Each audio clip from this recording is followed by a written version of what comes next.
They starved the dragon princess for days until a human single dad shared his lunch. Before we dive into this story, drop a quick hi in the comments and tell me where you're watching from. It really helps support the channel. The detention wing of the Galactic Enforcement Station orbiting Kepler 7 had seen thousands of prisoners pass through its reinforced doors, but none quite like the creature currently housed in cell block 9. Through the transparent aluminum walls, guards whispered about the dragon princess who had been captured during a raid on an illegal artifact smuggling ring. Her scales dulled from days without proper sustenance, her eyes holding a defiant fire that no amount of starvation seemed to extinguish.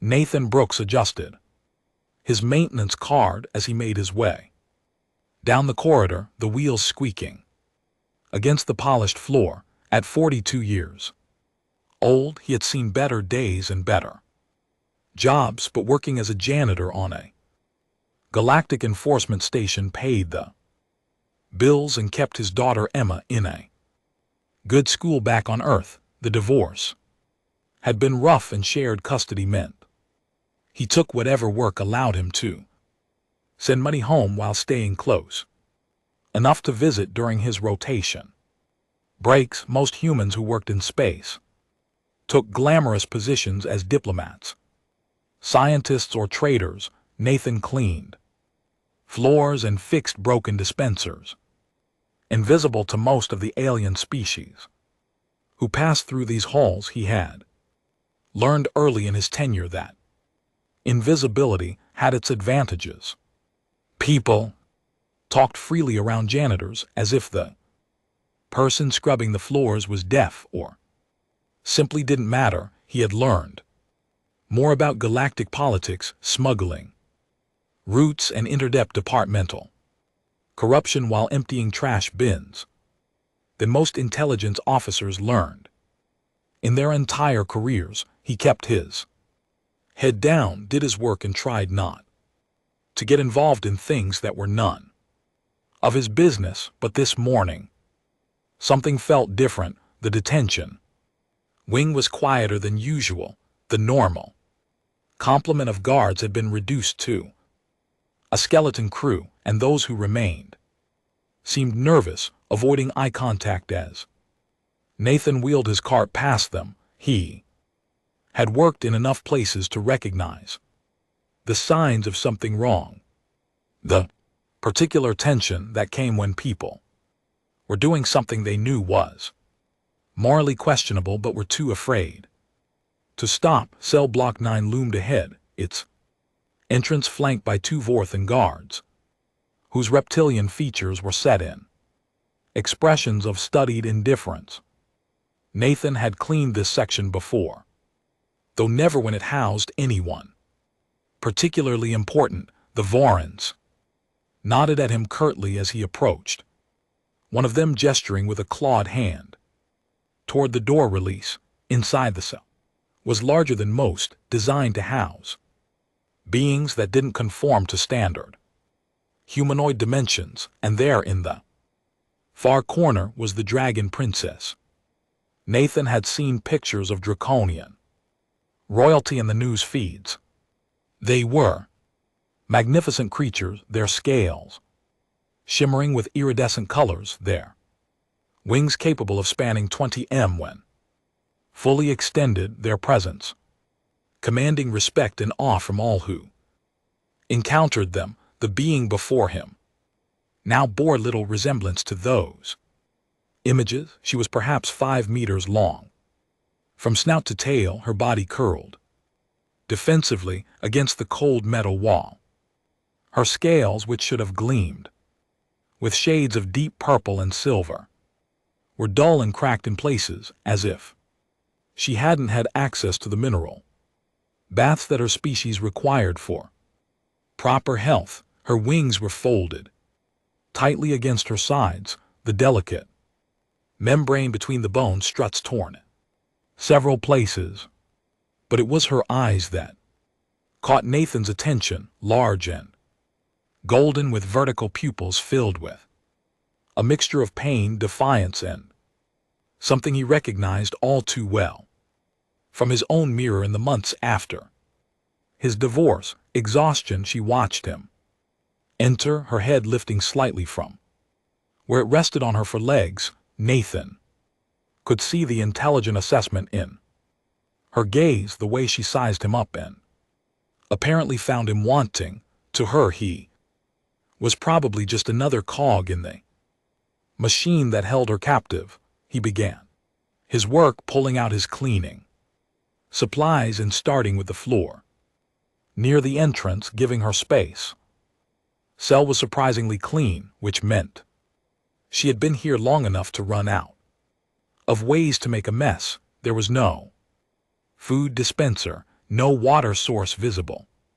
That struck him as odd. Even the most dangerous prisoners received basic sustenance. Nathan worked in silence for several minutes, aware of her eyes, tracking his every movement. He had cleaned cells before, had been watched by beings who ranged from terrified to murderously hostile, but there was something different about the way she observed him, a patience that suggested she was waiting for something, though he couldn't imagine what. When he moved closer, edging his way along the wall to clean a section near where she lay, she finally spoke. Her voice was surprisingly soft, melodic, even though roughened by what must have been days without water. The dragon princess said, her words carefully enunciated and perfectly accented, standard galactic.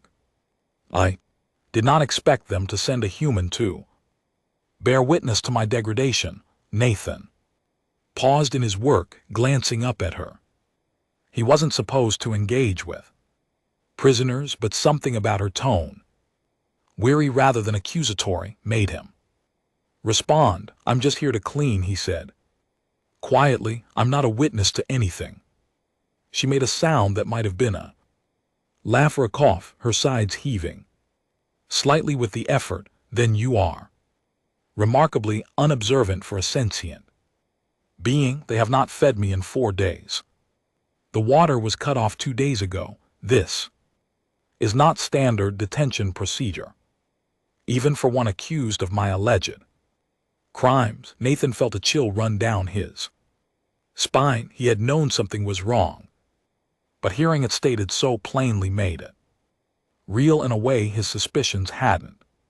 He glanced toward the door where the guards stood just out of earshot on the other side of the transparent barrier.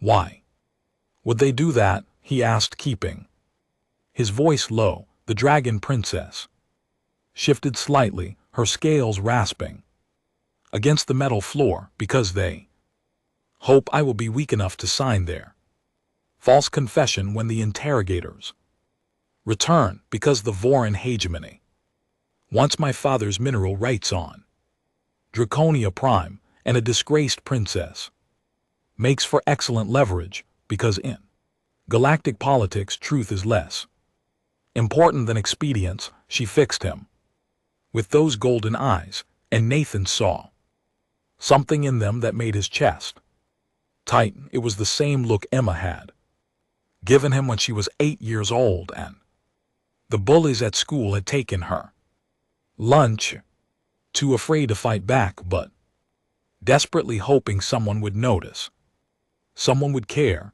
I am Seraphina of House Dracones, she continued, her voice growing weaker, 3rd daughter of King Azeroth, scholar of ancient civilizations, and apparently, according to the charges against me, a smuggler of restricted artifacts. I assure you, human janitor, I am guilty of nothing more than being inconvenient to those who wish to plunder my home world.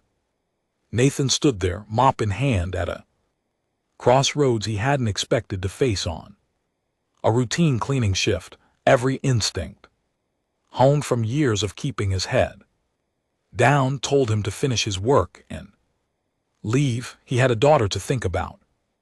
Bills to pay, a life that didn't. The complication of getting involved galactic political intrigue.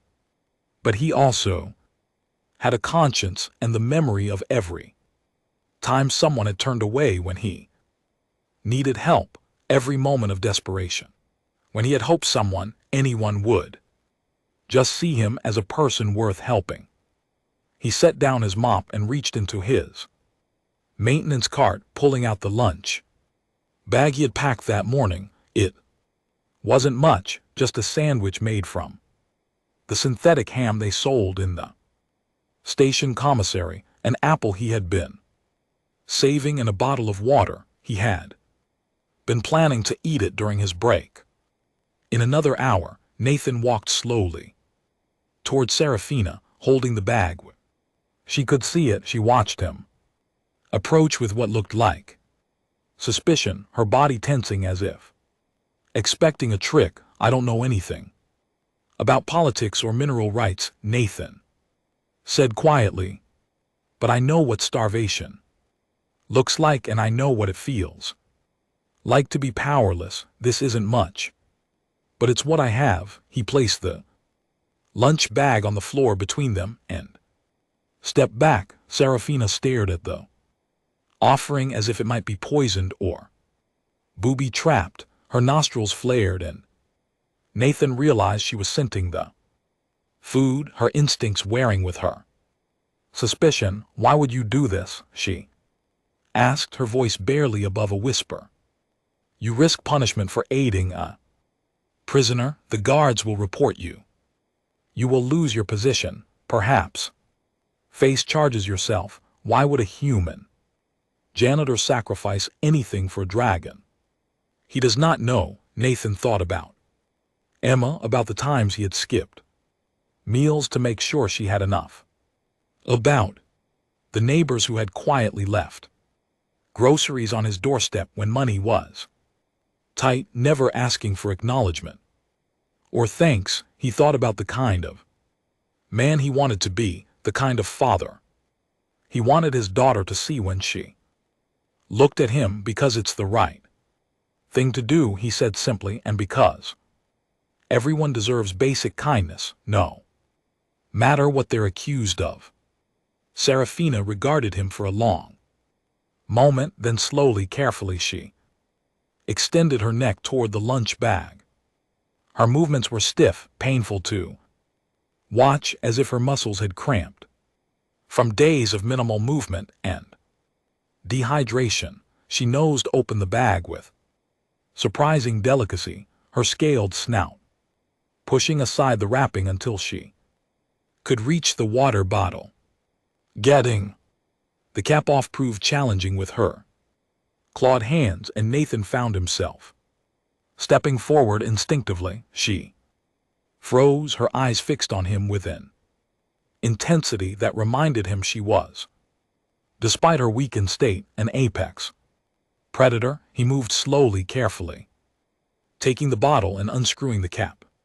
Before setting it down again, she drank deeply, her long tongue lapping at the water with desperate efficiency. When the bottle was empty, she turned her attention to the sandwich, eating it 3 careful bites, her sharp teeth making quick work of the bread and filling the apple she ate core and all, crunching through it with evident pleasure. When she was finished, she settled back against the wall, her breathing a little easier, her eyes a little brighter. She regarded Nathan with an expression he couldn't quite read. Thank you, she said softly. I did not think there was kindness left in this place, certainly not from someone who had no obligation to show it.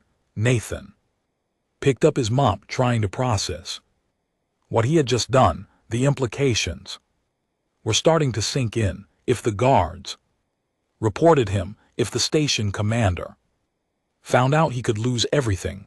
But looking at Serafina, at the way she held herself a little straighter now, he found he didn't regret it. What's going to happen to you? He asked as he resumed his cleaning, trying to make it look like a normal work shift in case anyone was watching through the surveillance feeds. Serafina's expression darkened. They will return, with their interrogators likely tomorrow. They will offer me a choice. Sign a confession admitting to crimes I did not commit or face a trial rigged against me with fabricated evidence. If I sign, my father will be forced to grant mining concessions to avoid my execution. If I refuse, they will simply fabricate my signature and claim I confessed before dying of natural causes. That's not justice, Nathan said, anger creeping into his voice despite his best efforts to stay neutral. No, Serafina agreed, it is politics. Justice is a luxury afforded only to those with sufficient power to demand it. Nathan finished his cleaning in silence, his mind racing. He had no power here, no influence, no resources to help beyond a shared lunch. But the more he thought about it, the more wrong it all seemed. He had spent so much of his life invisible, accepting that he was just a small cog with no real agency. But invisibility also meant freedom. No one paid attention to the janitor as he prepared to leave. Serafina spoke again. Human, what is your name? Nathan Brooks, he replied, pausing at the cell door. Nathan Brooks, she repeated as if committing it to memory. I will not forget what you did today. If I survive this, I will see that your kindness is repaid. Nathan nodded, though he doubted there would be any surviving for either of them if he did what he was starting to consider. He left the cell, nodding to the Vorin guards who barely acknowledged him, and made his way back through the detention wing with his cleaning cart. His shift didn't end for another 4 hours, which gave him time to think, to plan, to talk himself out of the insane idea of forming in his head. He went about his duties mechanically, cleaning offices and corridors while his mind worked through the problem from every angle. The truth was, he had access to almost every part of the station. Janitors needed to clean everywhere, which meant he had security clearances that most personnel didn't even know existed. He knew the maintenance schedules, the guard rotations, the blind spots in the surveillance system. He knew which doors had faulty locks, which ventilation shafts connected to which sections, which administrators were too lazy to actually check manifests against physical inventory. By the time his shift ended, Nathan had the skeleton of a plan. It was stupid, dangerous, and had about a dozen ways to fail catastrophically, but it was something. He went back to his small quarters, a cramped space barely large enough for a bed and a small desk, and pulled up his personal terminal. The station's network was extensive, and while most of it was locked behind security protocols, there were public sections accessible to all personnel. He started with the news feeds, searching for information about Serafina and House Draconis. What he found made his blood boil. The charges against her were public record: smuggling of restricted artifacts, trafficking in illegal technologies, conspiracy to undermine galactic security. But when he dug deeper, looking at the actual evidence filed with the courts, it was flimsy at best. Circumstantial connections, testimonies from witnesses with clear conflicts of interest, technical data that any expert would immediately recognize as fabricated. More damning were the articles from independent journalists covering the situation on Draconia Prime. The Vorin hegemony had been pressuring King Azeroth for mining. Rights for years, but the draconian monarch had refused, knowing that strip mining would destroy the delicate ecosystem of his home world. The arrest of his daughter coincidentally timed with renewed negotiations, rire of coercion. Nathan sat back in his chair, staring at the screen. This wasn't just about one princess.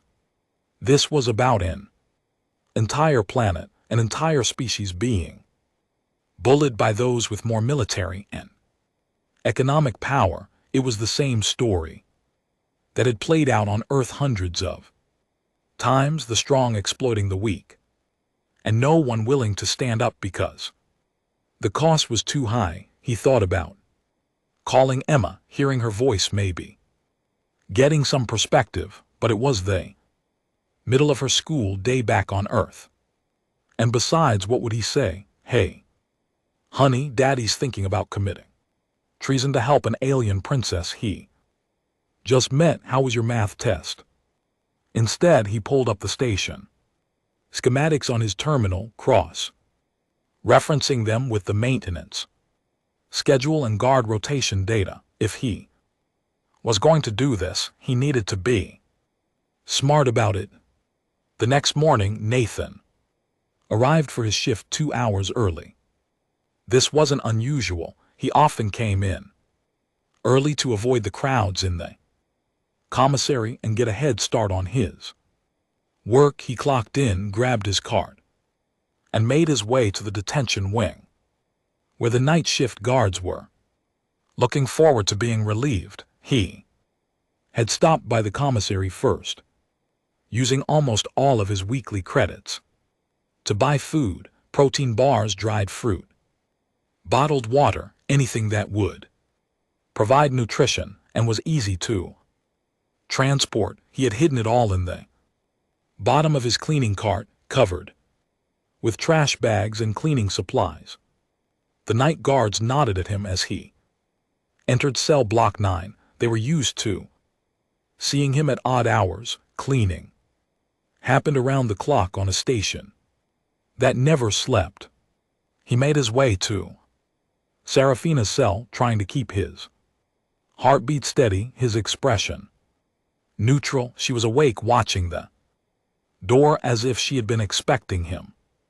When she saw what he was carrying, her eyes widened slightly. Nathan worked quickly, unloading the food and water, stacking it in the corner of her cell, where it wouldn't be immediately visible. From the door, it wasn't enough for long-term sustenance, but it would keep her alive for several more days if they continued their starvation tactics. You came back, Serafina said, her voice filled with something between wonder and disbelief. I thought perhaps yesterday was an aberration, a moment of weakness you would regret. Nathan shook his head. As he worked, I've been doing some thinking and some research. You're being railroaded, and I can't just stand by and let it happen. She watched him stack the supplies, her expression unreadable. You understand that helping me will bring consequences upon you. The Vorin hegemony does not take kindly to interference in their operations. Yeah.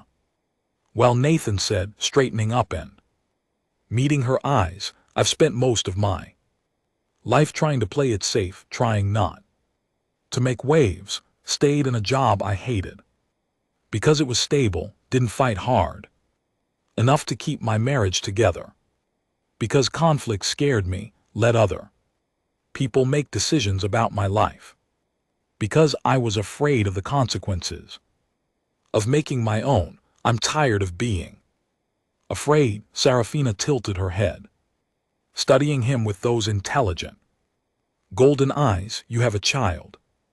I can smell the residual scent markers, the particular hormonal signature humans carry when they have offspring they care for. You risk your ability to provide for them. Nathan felt his throat tighten. How did you know? We dragons are perceptive, Serafina said gently. And I recognize the scent of parental devotion. It is one of the few traits that seems universal across species. Tell me about your child, he found himself talking, the words spilling out. As he continued to arrange the supplies, he told her about Emma, about the divorce, about the guilt he carried for not being there every day, about the way his daughter's face lit up when he came home from his rotation, about her dreams of becoming a scientist and exploring distant worlds. She sounds remarkable, Serafina said when he finished. Credit to her father's character. I don't know about that, Nathan said. Quietly, I'm just trying to do right by her, to be someone she can be proud of.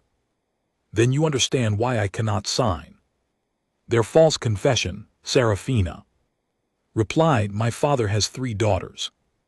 If I give in to this coercion, I teach my younger sisters that power matters more than truth, that we must bow to bullies. I would rather die than teach them that lesson. Nathan nodded slowly. He understood that completely. You're not going to die. I'm going to get you out of here. Serafina's eyes widened.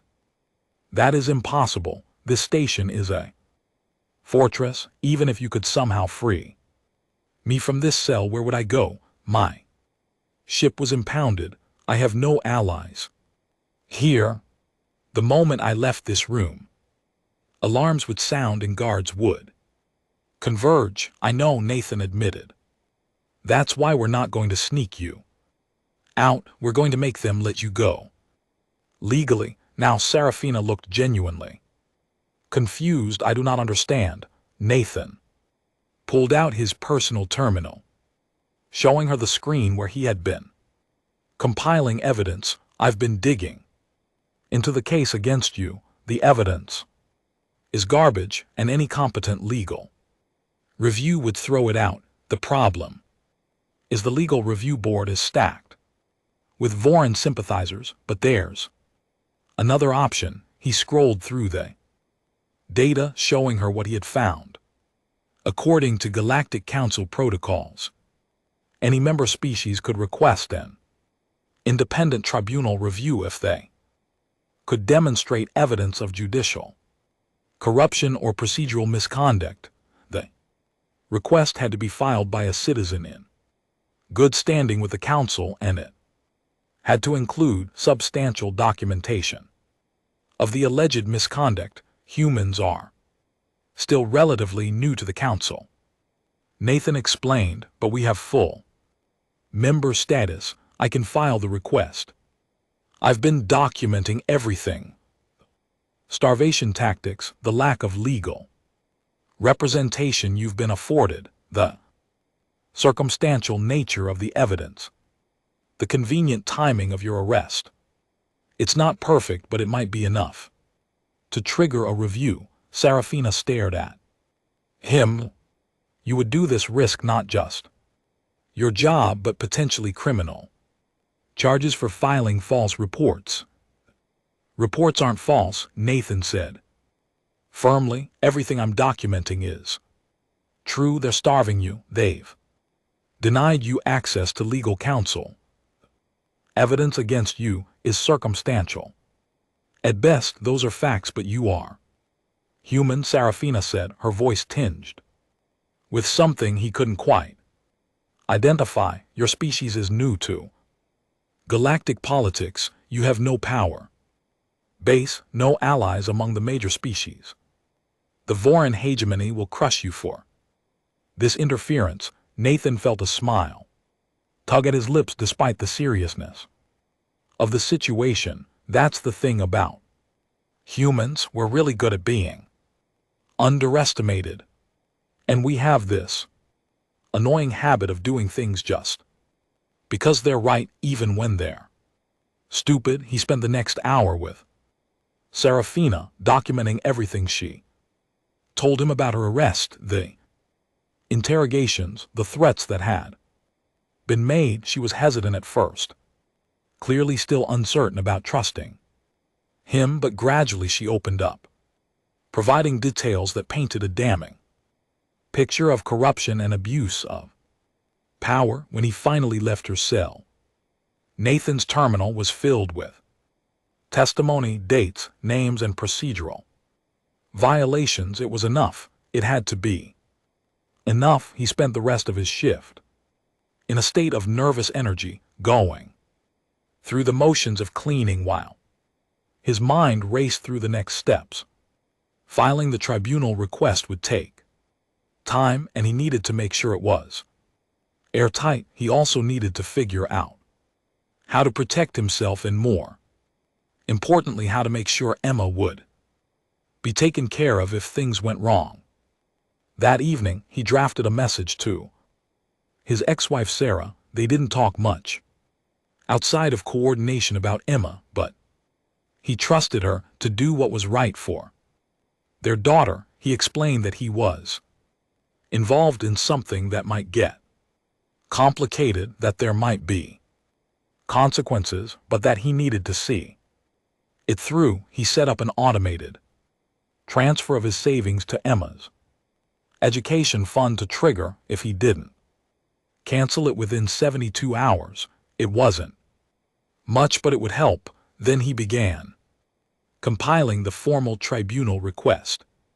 The process was more complex than he had anticipated, requiring specific formatting, multiple levels of documentation, and adherence to protocols he had to look up as he went.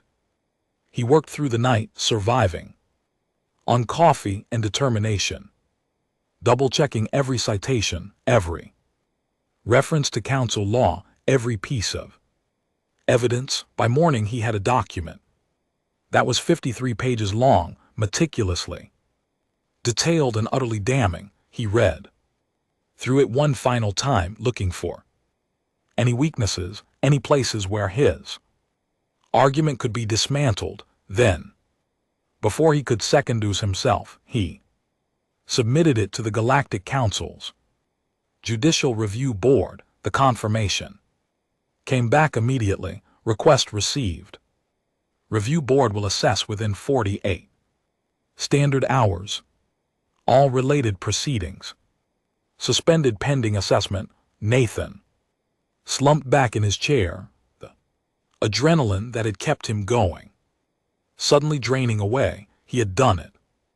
The wheels were in motion. Now he just had to hope that the system, as broken as it seemed, still had enough integrity left to do the right thing. He managed a few hours of fitful sleep before his shift started again. When he arrived at the station, he could feel the chain. Immediately, people were looking at him differently, whispering as he passed. Word had spread fast. The summons to the station commander's office came before he even reached his cleaning cart. 2 security officers, both Vorthans, flanked him as he walked through the corridors, drawing stares from everyone they passed. Nathan kept his head up, refusing to show the fear that was churning in his gut. Commander Vex was a Voran of considerable size and obvious authority, his scales a deep emerald green that spoke of age and status. He stood behind his desk as Nathan entered, his reptilian eyes cold and assessing. Janitor Brooks, the commander said, his voice a low hiss. I have just been informed that you have filed a tribunal request regarding a prisoner in our custody, a request that has resulted in the suspension of interrogation procedures and a council review of this station's operations. Would you care to explain yourself? Nathan met the commander's gaze steadily. I filed a report documenting procedural violations and potential judicial corruption. It's my right as a council citizen.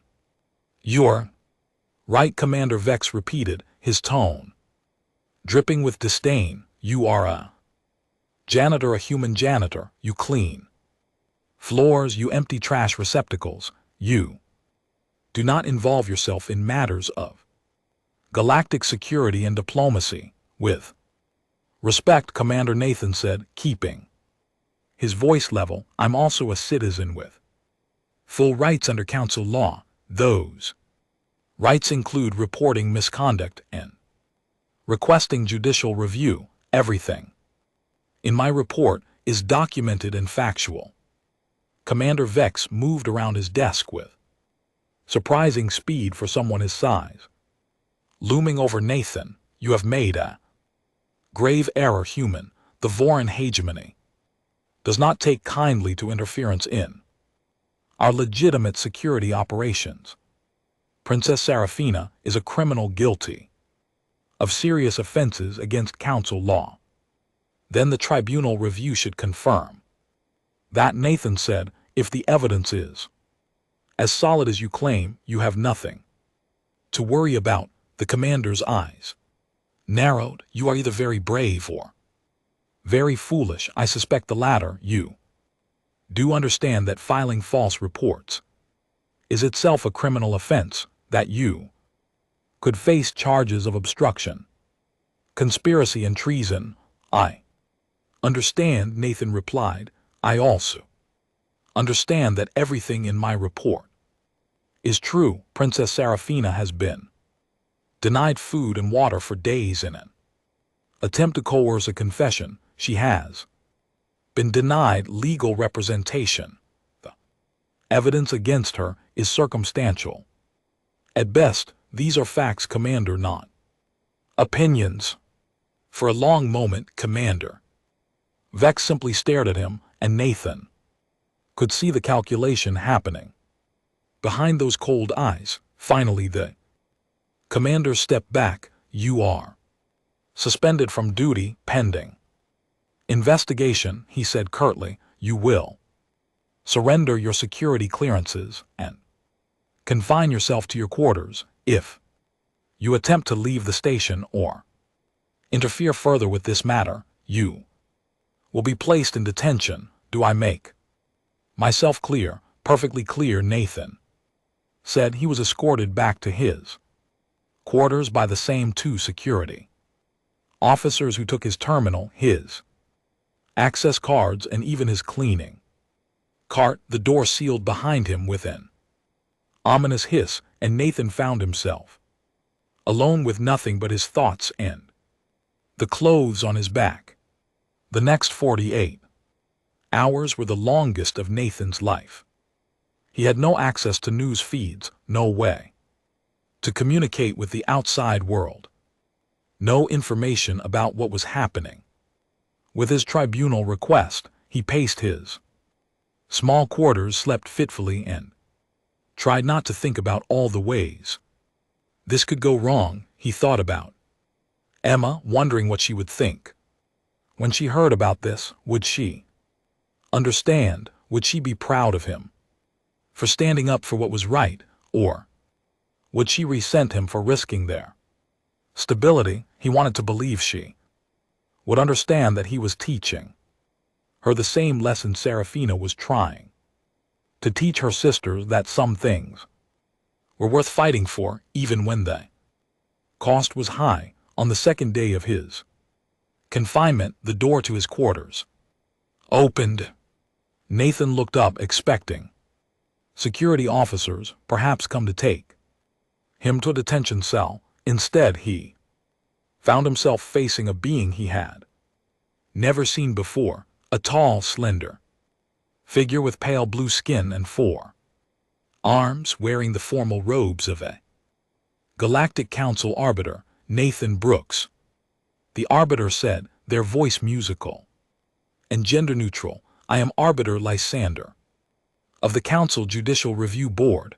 I have come to inform you that your tribunal request has been accepted for full review. Nathan felt his knees go weak with relief. He sat down heavily on his bed. It was accepted. Arbiter Lysander entered the room, their 4 hands clasped in a gesture that seemed formal. Your documentation was quite thorough, the review board found. Sufficient evidence of procedural irregularities to warrant a full investigation. Additionally, the timing of Princess Serafina's arrest, coinciding with trade negotiations between the Voron hegemony and Draconia Prime, raised questions about potential political motivations. What happens now? Nathan asked. Now the arbiter explained a full tribunal will convene. Within the next standard week, all evidence will be reviewed by neutral parties. Princess Serafina will be provided with proper legal representation, and the conditions of her detention will be immediately brought into compliance with council standards, including provision of appropriate food, water, and medical care. Nathan felt tears prickling at his eyes, though he fought to keep his composure. Thank you for taking this seriously. Arbiter Alexander tilted their head, studying him with eyes that seemed to see more than Nathan was comfortable with. I must tell you, Nathan Brooks, that in my 3 centuries of service to the council, I have rarely seen such courage from one with so little to gain and so much to lose. You are aware that the Voron hegemony has filed countercharges against you. Nathan's relief evaporated. Countercharges: obstruction of justice, filing false reports, conspiracy to aid a criminal, and treason against council security interests. Arbiter Lander listed. They are quite serious charges. If convicted, you could face decades in a detention facility. You would certainly never see your daughter grow up. The words hit Nathan like a physical blow, but he forced himself to stay steady. Are the charges valid? The arbiter's expression softened slightly. That will be determined by the tribunal. However, I will say this: truth is a powerful defense. If your reports are accurate, if the evidence you provided is genuine, then the charges against you will likely fail. The council does not punish those who expose genuine corruption, even when doing so is inconvenient for powerful interests. Nathan nodded slowly. Everything in my report is true. I can prove all of it. Then I suggest you prepare your defense. Arbiter Lysander said. You will be provided with legal counsel, and you will have the opportunity to testify before the tribunal. I should warn you, however, that the Voron hegemony is not accustomed to being challenged, especially not by humans. They will fight this with every resource at their disposal. I understand, Nathan said, but I can't back down now. Even if I wanted to, it wouldn't change anything. The truth is the truth. Arbiter Alexander regarded him for a long moment, then made a gesture with 2 of their hands that Nathan didn't recognize, but since was respectful. Your species continues to surprise us, Nathan Brooks. When humans joined the council, many of us expected you to be cautious, to spend decades learning the political landscape before taking bold action. Yet here you are, a janitor with no political power, challenging one of the most powerful hegemonies in the galaxy. It is either remarkably brave or remarkably foolish. Maybe both, Nathan admitted with a weak smile. Perhaps, the arbiter agreed. You will be released from confinement, but will remain under station supervision until the tribunal convenes. I suggest you use that time wisely.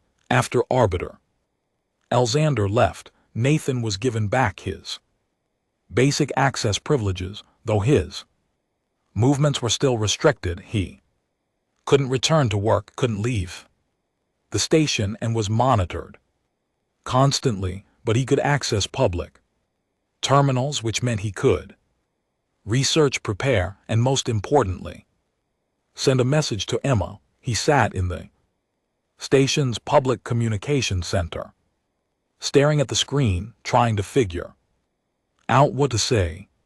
Finally, he just started talking, recording a video message that he hoped would explain everything. "Hey, Emma Bear," he began, using the nickname she had loved as a child and pretended to hate now that she was almost a teenager. "I know you're probably going to hear some things about your dad in the news soon, and I wanted you to hear the truth from me first.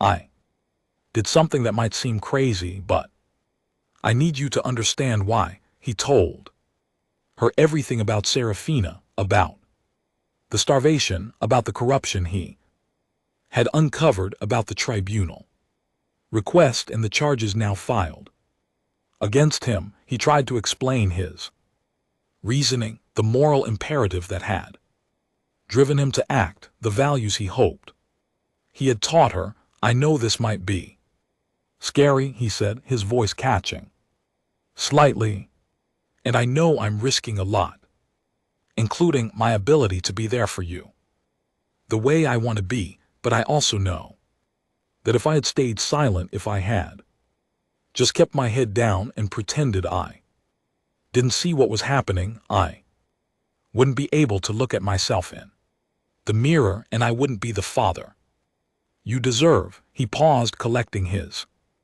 thoughts. "You're going to face moments like this in your life, Emma, moments where doing the right thing costs you something, where speaking up means risking something you care about. I hope when those moments come, you'll remember that your dad tried to be brave, even when he was scared. I hope you'll remember that some things are worth fighting for."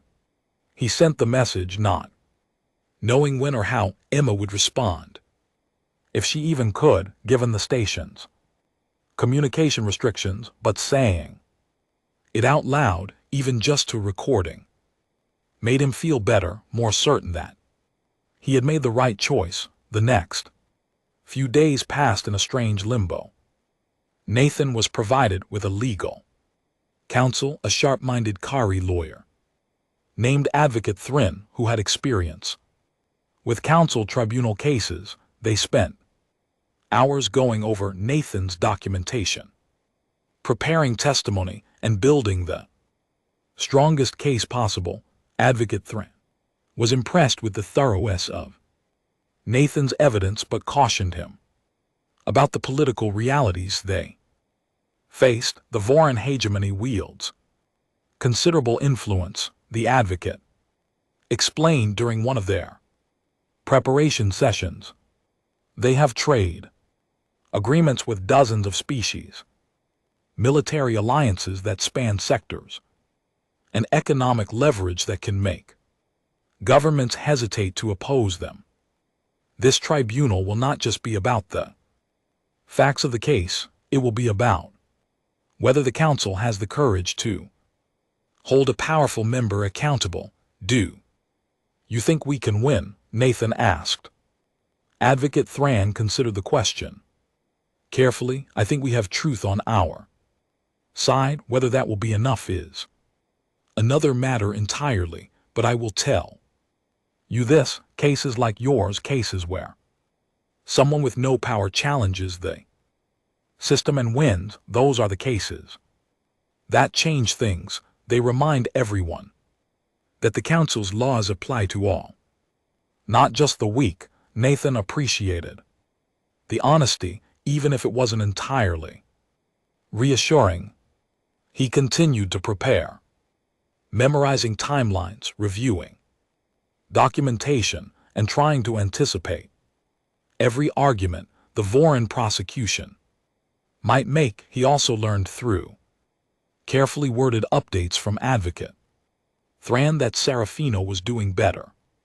The tribunal's order had resulted in her receiving proper food, water, and medical attention. Her scales were beginning to regain their luster, and her injuries were being treated. She had been provided with her own legal counsel and was preparing her defense against the smuggling charges. Nathan found himself thinking about her often during those days of preparation. He wondered if she was scared, if she regretted trusting him, if she understood what he was trying to do.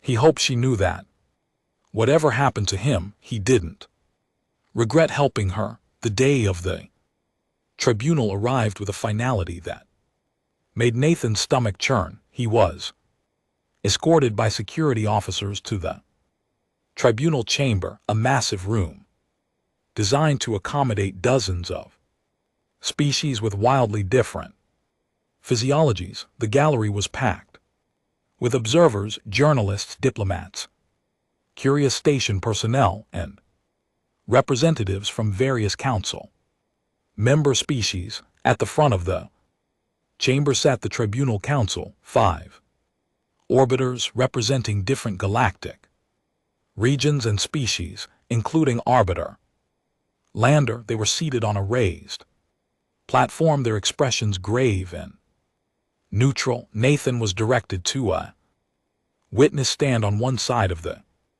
chamber.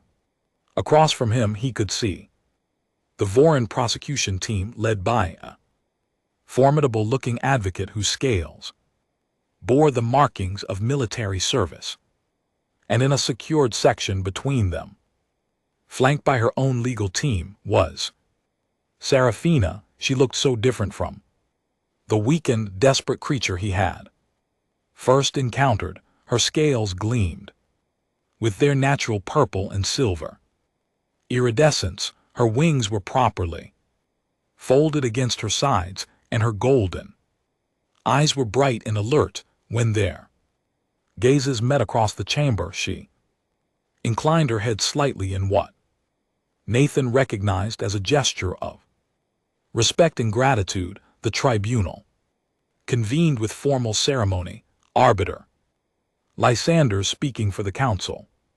We are gathered to review the cases of Princess Serafina of House Draconis, charged with smuggling of restricted artifacts and related offenses, and Nathan Brooks of Earth, charged with obstruction of justice and conspiracy. These cases have been brought together due to the procedural questions raised by Citizen Brooks regarding the detention and treatment of Princess Serafina. The first hours of the tribunal were consumed with technical testimony, security experts explaining detention protocols, medical professionals documenting Serafina's condition when the tribunal order was executed, and administrative personnel presenting evidence logs and procedural records. Nathan listened carefully, taking notes at Advocate Thin suggestion, looking for inconsistencies or confirmations of his own observations. The Vorin prosecution argued that the detention conditions were standard for high security prisoners, that any deprivation was necessary for security purposes, and that Nathan Brooks had interfered with a legitimate investigation through his unfounded accusations. Their advocates were skilled, presenting their arguments with confidence and authority, but when Nathan was called to testify, he spoke with simple honesty. He described what he had seen, the conditions Serafina had been in, the absence of food and water, the obvious intent to weaken her into compliance.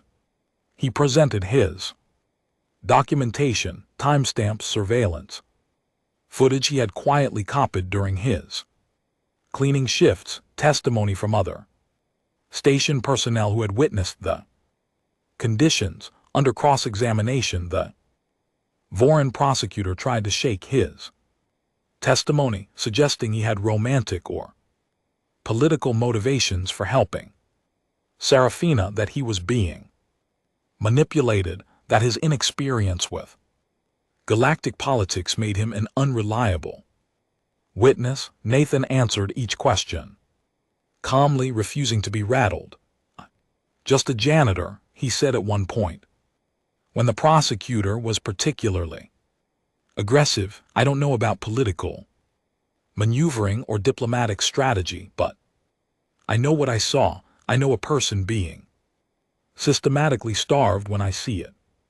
And I know that no law, galactic or otherwise, justifies torture to extract a confession." The word torture sent a ripple through the gallery, and Nathan saw several of the orbiters lean forward with increased interest. "You claim torture," the prosecutor hissed. "That is a serious accusation. Do you have proof that the detention conditions were intended to cause suffering rather than ensure security?" Nathan met the prosecutor's eyes steadily. "For days without food, 2 days without water for a species that requires both for survival, no medical justification provided, no security reason that would explain why a water dispenser couldn't be activated. Yes, I call that torture."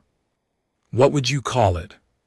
The prosecutor had no immediate answer, and Nathan saw Arbiter Elxander make a note on their data tablet. When Serafina took the stand, she was magnificent. She spoke with clarity and dignity about her arrest, the interrogations she had endured, the threats that had been made if she didn't sign a confession. She detailed the artifacts she had been researching, legitimate academic work on ancient civilizations, and explained how her research had been deliberately mischaracterized as smuggling. She described the moment Nathan Brooks had entered her cell with food and water, the first kindness she had been shown in days. Her voice was steady, but Nathan could see the emotion in her eyes.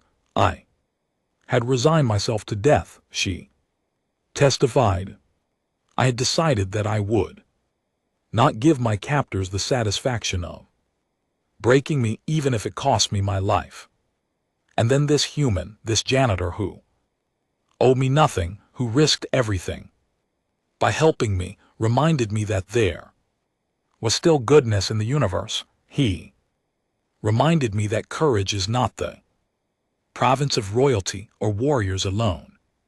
Sometimes it is found in the simple act of one person choosing to see another suffering and refusing to look away."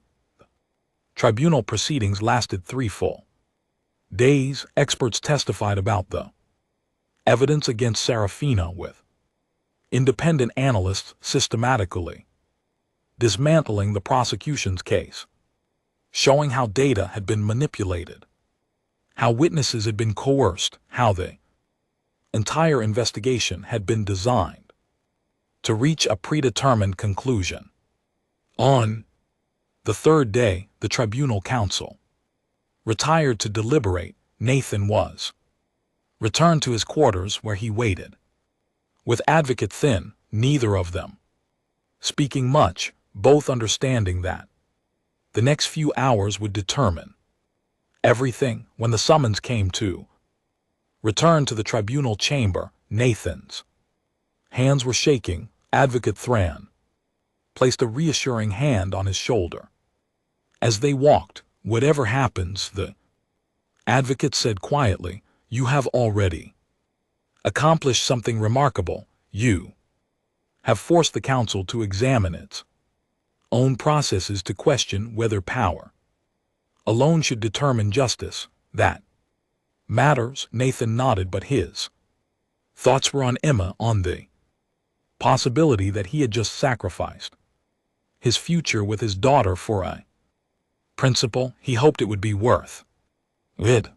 The tribunal chamber was even more crowded than before, word having spread that a verdict was imminent. Nathan took his place at the witness stand, and Serafina was brought to hers. Their eyes met again, and he saw his own nervous hope reflected in her gaze.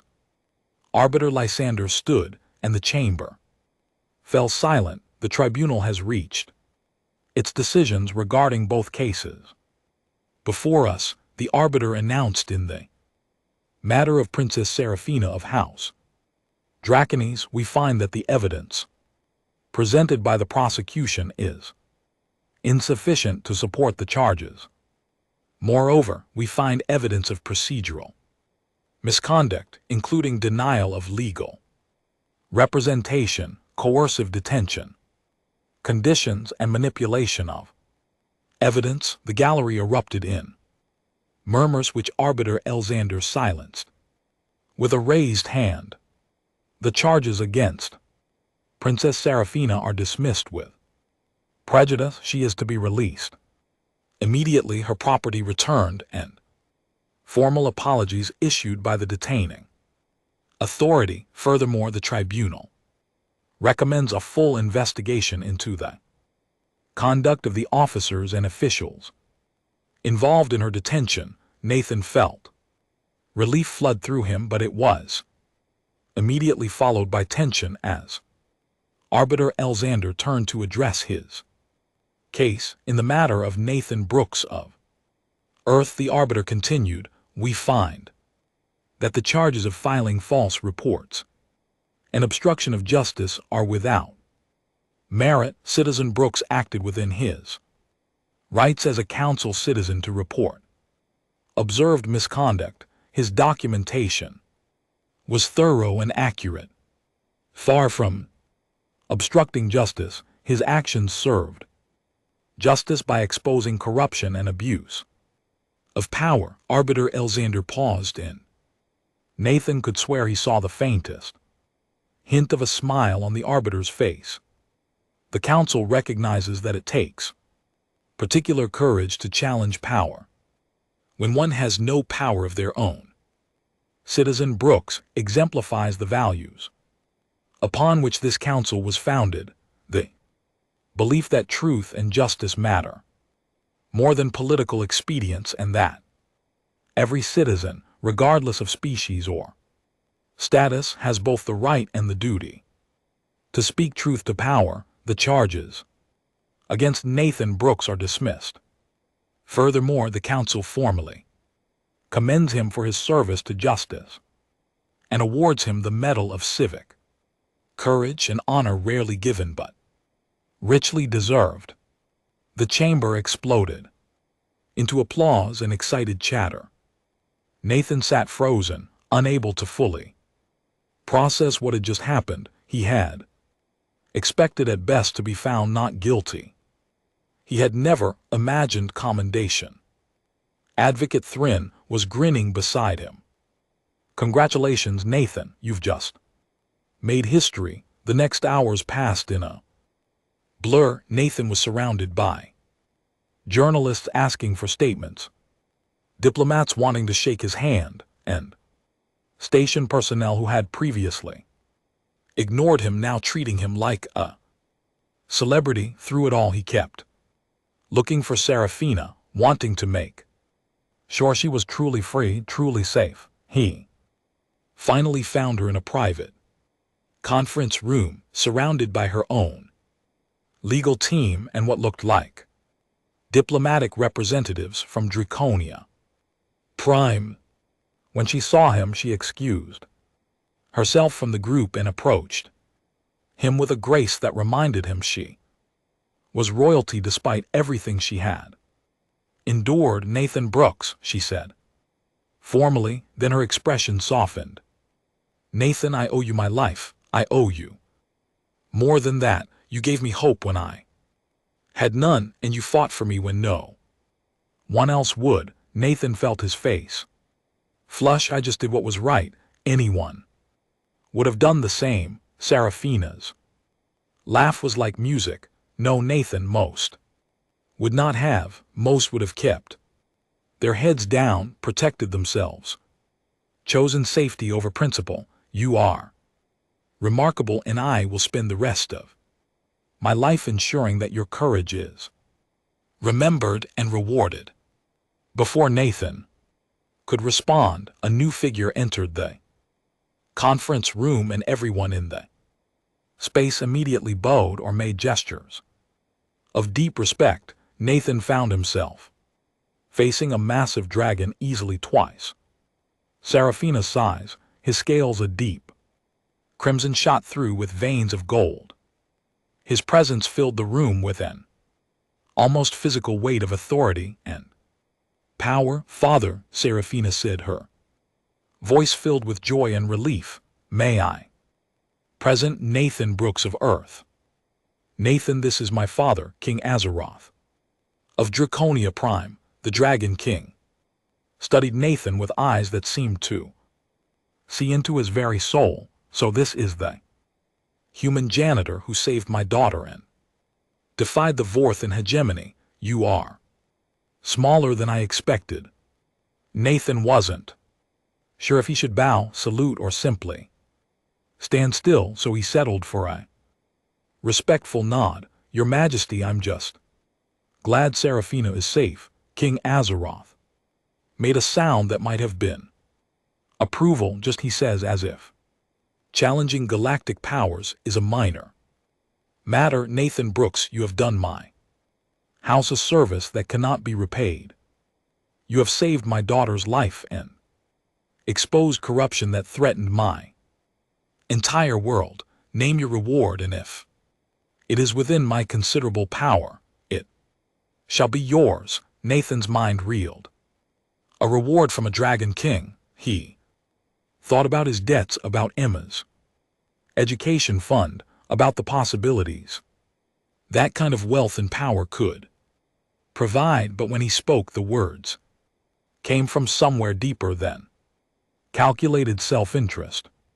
"I don't need a reward, Your Majesty," Nathan said, knowing that Seraphina is safe, that justice was served. "That's enough. If you want to thank me, use your influence to make sure this kind of corruption doesn't happen again. Make sure the next person who needs help gets it." King Azeroth stared at him for a long moment, then threw back his massive head and laughed, a sound like rolling thunder that shook the room. "By the ancient fires, Seraphina, you chose your champion well." "Very well, Nathan Brooks. I will honor your request. The Draconian delegation will petition the Council for stronger oversight and protection for accused parties. Your name will be attached to these reforms." He leaned closer, his voice dropping to a rumble that only Nathan could hear. "But make no mistake, human. Whether you wish it or not, you have made an ally of House Dragons. Should you or yours ever need aid, you need only call. Dragons do not forget debts of honor." Nathan left the conference room in a daze, his head spinning with everything that had happened. He made his way back to his quarters, needing time alone to process it all. He had barely sat down when his terminal chimed with an incoming message. His heart leaped when he saw it was from Emma. With trembling hands, he opened the video. His daughter's face filled the screen, and Nathan felt tears spring to his eyes at the sight of her. She looked worried but also proud, an expression he had never quite seen on her face before. "Hey, Dad," Emma said, her voice a little shaky. "I saw the news. I saw what you did, and I just wanted to say that I get it now. I understand why you did what you did, and I'm really, really proud of you." She wiped at her eyes, and Nathan realized she was crying too. "Everyone at school has been talking about it. They're saying my dad is a hero, and I know that's probably embarrassing or whatever, but it's true. You're my hero, Dad. You always have been, but now everyone else knows it too." She leaned closer to the camera. "I love you, Dad, and I can't wait for you to come home so I can give you the biggest hug ever. Mom says to tell you she's proud of you, too, even if she thinks you're crazy, which you are, but the good kind of crazy." The message ended, and Nathan sat there, tears streaming down his face, feeling like his heart might burst. Everything he had risked, everything he had feared, it was all worth it for this moment, for his daughter's pride in love. A knock on his door interrupted his emotional moment. Nathan wiped his eyes and opened it to find Commander Vex standing there, looking considerably less imposing than their last meeting. "Janitor Brooks," the commander said stiffly, "I have been ordered by the council to issue a formal apology for the charges filed against you and for your treatment during this matter. I am also to inform you that your position has been reinstated with a significant increase in compensation and rank. The council feels your skills are wasted in janitorial services and is offering you a position in the Office of Civil Oversight." Nathan blinked in surprise. "Civil oversight? You would be responsible for reviewing detention conditions and investigating reports of misconduct across council facilities."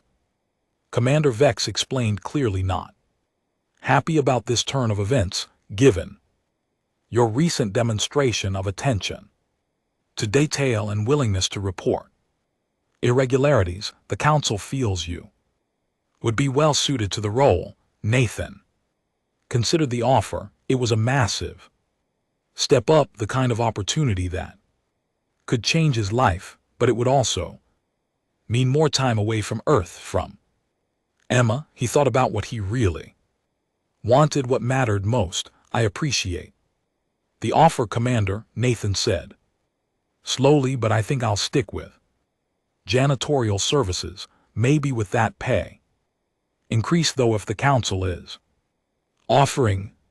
The thing is, my daughter is back on Earth, and this job lets me be close to her during my rotations.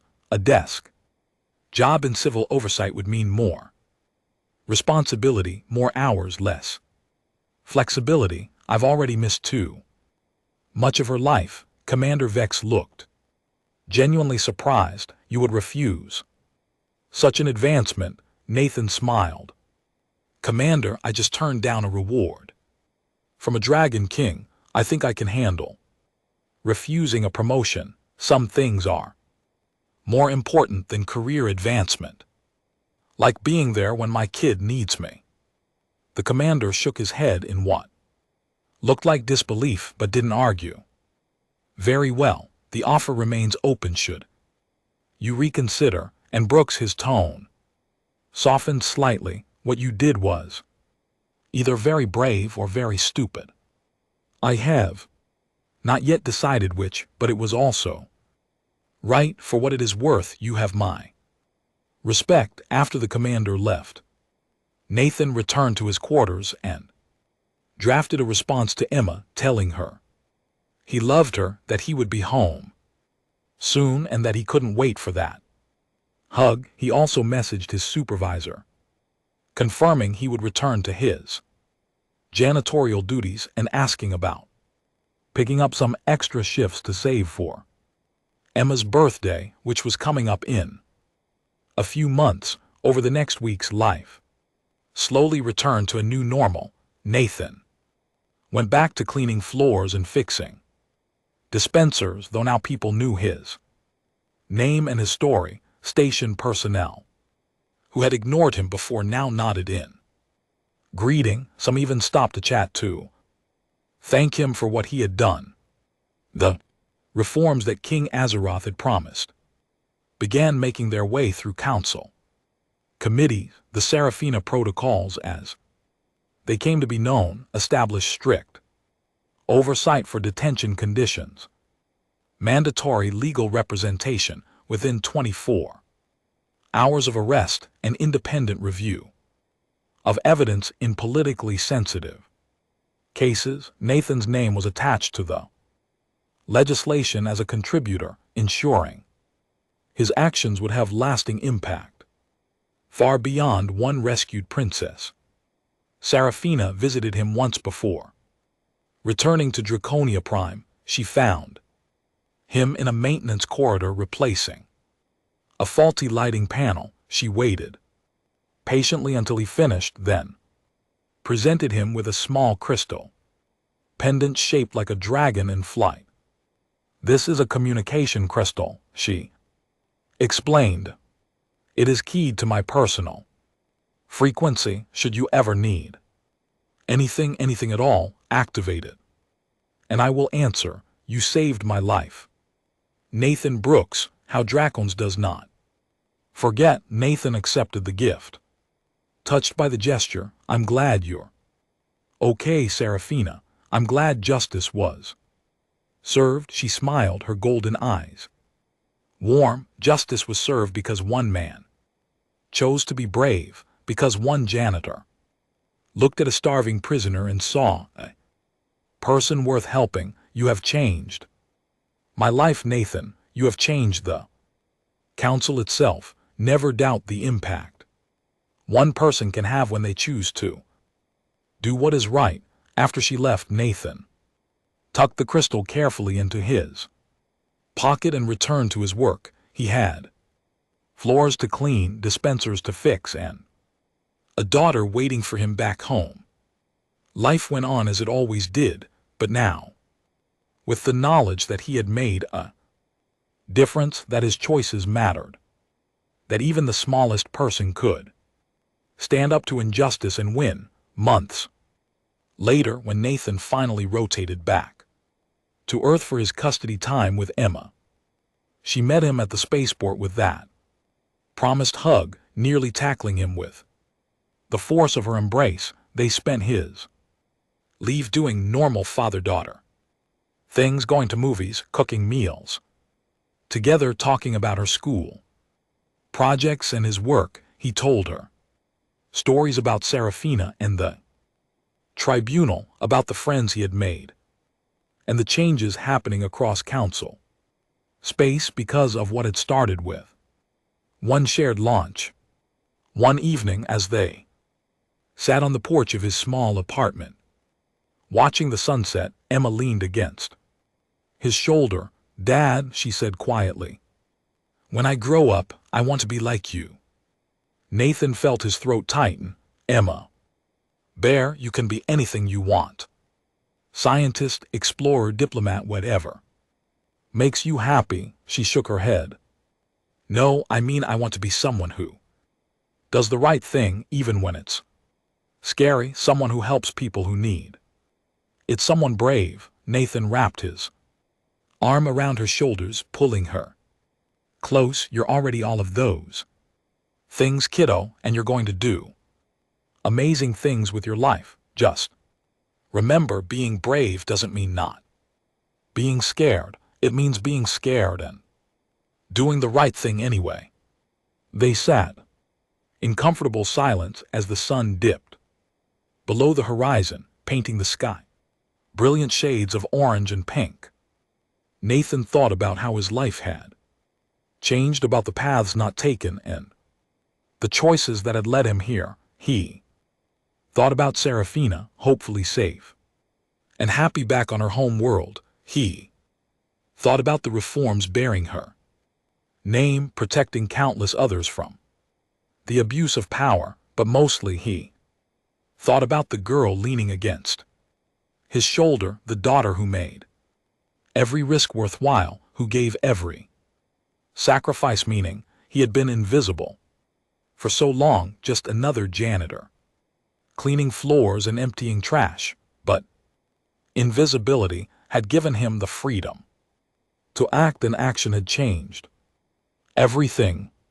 As the stars began to emerge in the darkening sky, Nathan made a silent promise to himself and to Emma. He would never again mistake invisibility for powerlessness, would never again assume that one person couldn't make a difference, because he had learned in the most unexpected way possible that sometimes the smallest acts of kindness could shake the foundations of empires. Sometimes a shared lunch was enough to change the galaxy, and that was the end of the story. If you listened all the way to here, don't forget to leave feedback about what you thought of the story in the comments, whether positive or negative. Your feedback helps us improve. Also, leave your like and subscribe to the channel for more stories like this one. And I'll leave here on the screen another video that I'm sure you'll like.